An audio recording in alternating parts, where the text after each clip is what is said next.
giving it 10 out of 10. Mm-hmm.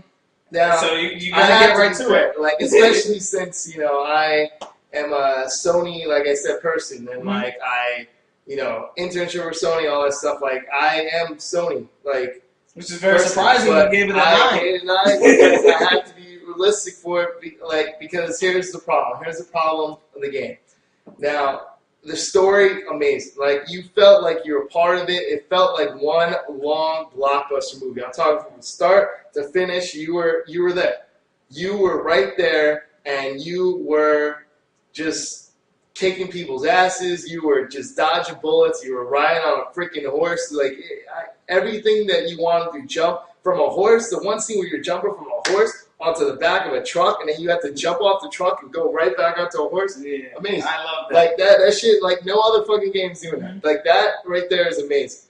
But then there's times where you die instantly, and that's one huge thing that just pissed me off. Like, it's fine. I understand. Now, what do you mean by die instantly? Was it the rocket launchers? Was it the sniper rifles? It's rocket launcher, sniper. Okay, like, I understand that they wanted to make the game a little bit harder. Shotguns. It's just like, there's certain things that you can't do. Like, if it's a first time, right, that someone's going through, like, you, in a certain scene, yes, you can have someone shoot them, and it stuns them, so that you have a reaction time to move out of the way or to hide or do something.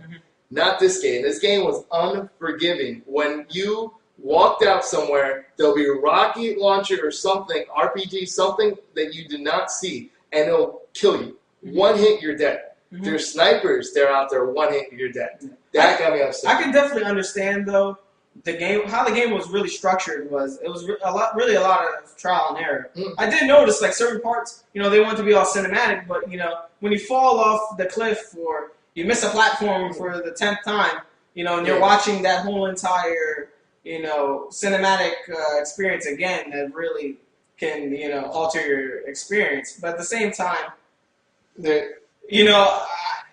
they have a really forgiving, checkpoint system. Yeah. There was some sections that I felt out of place. Oh, they should have put a checkpoint here. But, like, if you miss, like, a jump, the checkpoint will start you right there and you start over again. It kind of kills the mood because, you're watching this whole entire movie and Nathan Drake falls off a rock.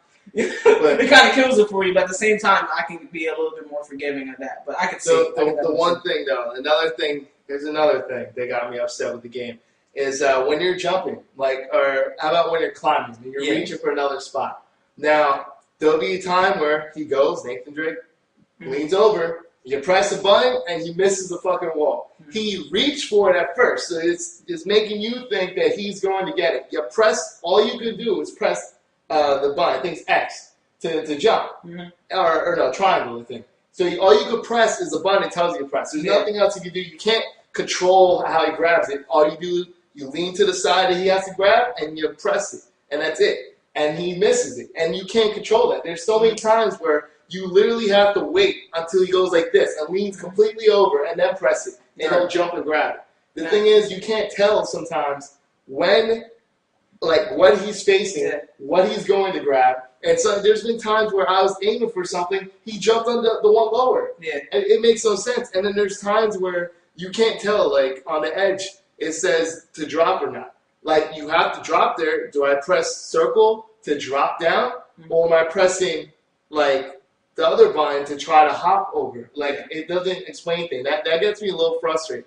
But the number one complaint in the game was not even just the way you died, like, by falling or by the instant kills, which pissed me off. The other part of the game that really, really got me pissed off was in the slow motion, okay? When you're doing hand-to-hand combat, like, I think that's amazing. I think the way they did it, they used almost the same system like that. Arkham Asylum. They used the same exact method, how you... With the counters.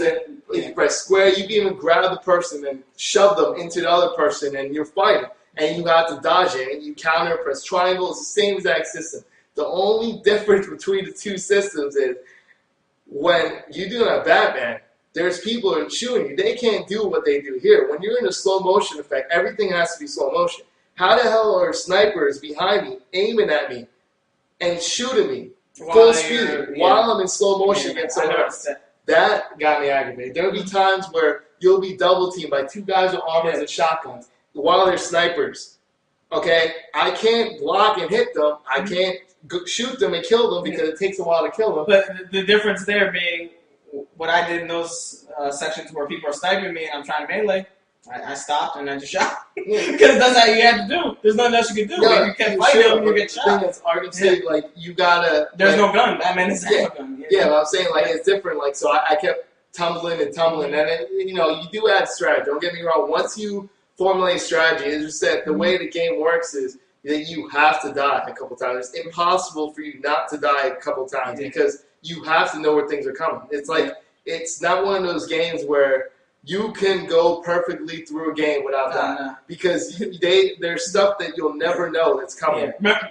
I don't know if you died, but that section when you're in the desert and you shoot the rocket launcher and the truck falls down and hits you, I would love to see if someone dodged that because I was like, what? Where like, you just don't expect that type of thing, you know? Yeah, but I mean, overall though, like that game was still good. I wanted to give it. I wanted so bad to give it a 95. Like I wanted to give it that because I felt like it was going to be that. I felt like the story was good enough to make it that, but I couldn't do it. I definitely agree with your score for different reasons though. My main problem was the pacing in the middle of the story with those puzzles. I mean, the worst thing you can do in a game is I gotta go to YouTube and figure out how to do this puzzle because I can't figure it out. And, you know, I'm not a retarded guy here. Yeah. You know, I'm pretty intelligent, I think, but at the same time, it's like, where do you know, it makes sense after you do it, but at the same time, it's like, where the hell did I kind of like the puzzles. Like, it's just that it was a little too complicated for some of them, but like, I mean, I figured one out, but it took me 35 minutes to figure it out. Like, that's 35 trial and error. I felt fulfilled when I did it, but at the same time, it did take too long. But I see. There's a problem though. Like in Uncharted, I like the puzzles, but I like when the puzzles have to do with, you know, like your platforming. You platform to this section, you know, hit this switch. Platform to another section, hit that switch. But when I'm matching up symbols, like it's some medieval Pictionary or something like that, it's not fun. But that's besides the point. But what about Scat? What do you think about that? When you saw, well, all right, because you saw us play a little bit on Uncharted. You saw the online play, you saw stuff like that. You got to play the multiplayer at least. Let's talk about that a little bit. How did you like the multiplayer for Uncharted, the third-person view? The third-person view was a little bit on the annoying side because I had to constantly turn towards the enemy or turn in the direction I had to go, but then it would overlap in the direction I want to go, so I had to like cue it up to like go exactly where I want to go. So basically, it's not enough precision for you in terms of not precision. Beautiful tech, beautiful environment. Overall, it's just something you have to get used to. Yeah, it's different. A lot of people don't like it. What I like about the multiplayer that's different, especially this time, they added a couple elements that I haven't seen. I would love to see in first-person games. You know, there's one element where you're trying to get onto a moving plane. Playing the beginning of the multiplayer. Yeah, that's pretty hot. You know, there's one where you're on a moving train and you're trying to fight people. I would love to see that in, you know, the next Modern Warfare or any first-person shooter where they do that because that's nothing I've seen before. And I love the platform aspects. It's actually harder to do with first-person because first-person view is just a hand. So when you push someone or do something like that, you really really can't do it like that. But third person, you're always seeing the character. That's why it's a lot easier for to add those different elements. All those games. Like when you're seeing like a race car driving game, it's so much easier to show the car itself than it is to do the screen view because it's harder for everything in like on scale wise. It's pretty much harder to do first person. So, but it can be done. It could be done, but it's not going to be done.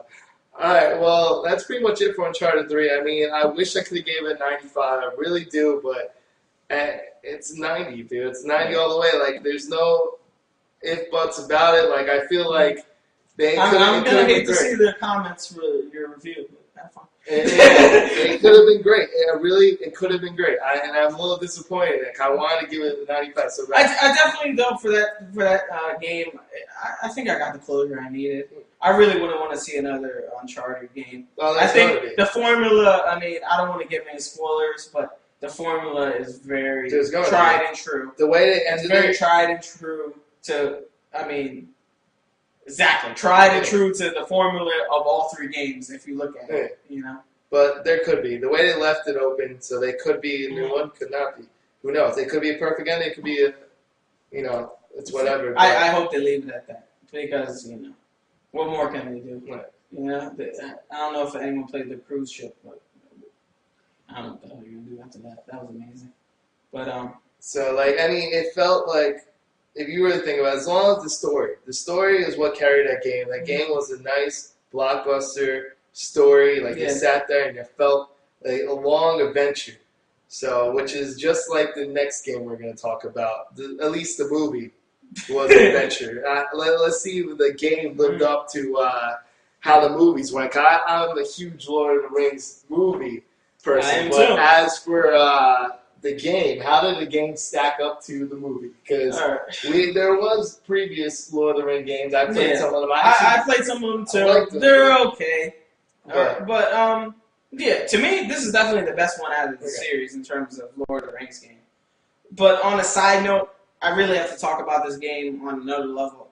My biggest problem is, the publisher of this game, Warner Brothers.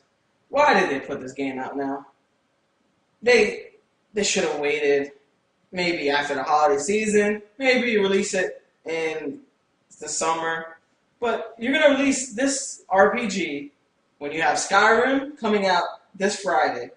This game is going to get swept under the rug immediately. I think that's why they rushed it, though, because they knew that from now and the next couple of months, Skyrim's going to have a lot, and I heard Skyrim's going to have a lot of download content coming up. Oh, like any Bethesda game. Yeah, but they're going to have a lot of download content. Oh, yeah. So, they know that from now till whenever, they're going to be screwed. So they try to get what they could get before it came out. Because even then, I'm not worried about Call of Duty players not picking up this game. But, hey, if I'm a guy, I like RPGs, I got $60 to spend this month, what do you think I'm going to get? I'm going to get Skyrim. I'm not going to get Lord of the Rings War in the North. And that's what the basic problem is this game. I feel like Warner Brothers sent this game to die. They really did. They could have released this another time. They could have waited. We got nothing coming out in January. Release it in January at least. Do something. At least get people at least have a good month with Skyrim. Maybe they want to try something out. But that's just a side note. That's really has nothing to do with Snowblind. I think they did a pretty good job, for, this type of game, I really like these type of games, and, I don't feel that we got a lot of them going for this console generation, If you're not familiar, this is basically an action RPG loop type of game. So if you're familiar with their previous work, they did Champions of Norath and Baldur's Gate for PS2. And basically these type of games, if you're familiar with Diablo, it's similar to that. These are loot games where you're going through a section of enemies, you're collecting loot, you're always customizing your loot, getting better loot, and that's basically the best parts of this game. You're going through. You have three different classes. You have your range class, which is good with a bow, good with stealth attacks, more like a rogue type of archetype. You have your melee base, kind of like a warrior type. If you play Diablo, he's more focused on he's your tank. He's taking the best amount of damage and he's dishing it out to the enemies. Then you have your magic classes doing spells and so forth. So it's a similar archetypes you've seen before. I really like that it was a co-op game, 3-player co-op. You can play 2-player split screen offline. You can play 3-player co-op, and that's how you have to play this game. I wouldn't play the single player by itself. Find someone on Xbox Live, get on any type of match. The good thing about these type of games, you can always find someone to play with. It's not like Call of Duty when you're playing, you get some asshole who's screaming racist terms at you or something like that. Everyone's nice, they're all trying to help you out. They're all trying to get you the best loot and stuff like that. I got a quick question. Yeah, go ahead. It's on a side note. It still involves this game, but how do you feel in general about a lot of these RPG games moving to consoles? Like as we all know, RPGs were mainly PC games only. It's to me meant to be PC games. To me, it's the same exact way I feel about FPS games. If you remember, FPS games were similar too. You know, mouse and keyboard is a lot more accurate. That's than- Norman, right?